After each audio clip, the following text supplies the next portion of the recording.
morning, dear students. This is your Sudha ma'am. Welcome back to second section of third lesson, that is animal fiber.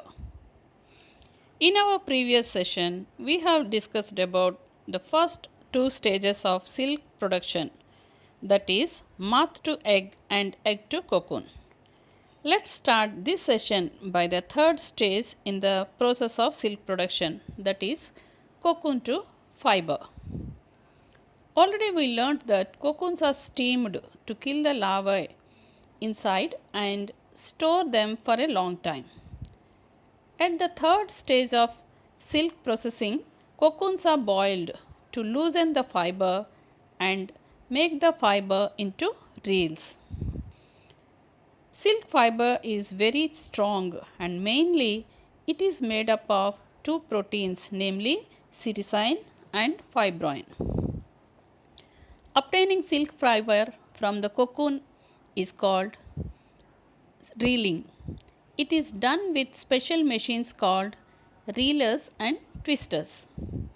The silk fiber is carefully collected from the cocoon and nearly 3 to 8 of such threads are wound together to make yarn and then it is reeled. This yarn is cleaned, bleached and colored.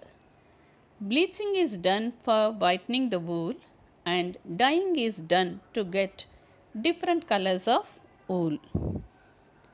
The reeling centers are located at Nandikatkur, Hindupur, Dharmavaram and Madanapalli. Let's move forward with fourth stage, that is reeling to weaving. The processing of silk involves twisting of one or more threads of raw silk into a strand sufficiently strong for weaving or knitting. People weave silk fabric by using silk yarn on hand looms, which is their traditional occupation. We get silk yarn from reeling centers to weave a variety of saris.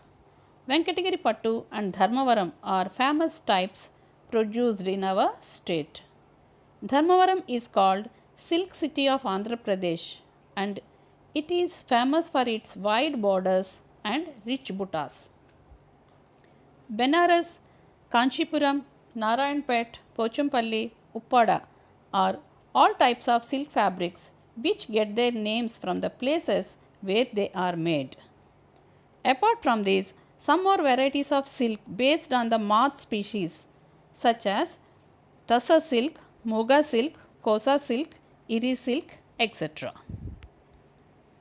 Now, let's discuss the uses of silk. Silk is used for making clothes, that is saris, dresses, scarves, etc. Used to make products like satin and crepe. Used in parachutes, bullet-proof vests. Used as surgical thread by doctors in surgeries. Now, coming to the life cycle of silk moth. It has 4 stages in its life cycle, that is egg, larva, pupa and adult.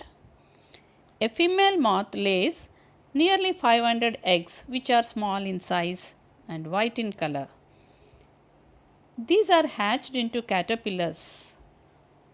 The caterpillars day and night continuously feed on mulberry leaves and they grow in size. And after 30 to 35 days, they stop eating and settle at one place. They weave a net around themselves and look like a sack.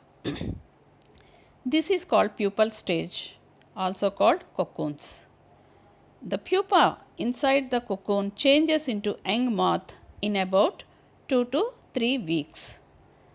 The moth cut its way out of the cocoon and fly away. So, this is briefly the life cycle of silk moth. Now, let's summarize today's session. In this session, we have discussed about third and fourth stages of the processing of silk and also discussed about the uses of silk and life cycle of silk moth. That is the end of the story of silk. Thank you.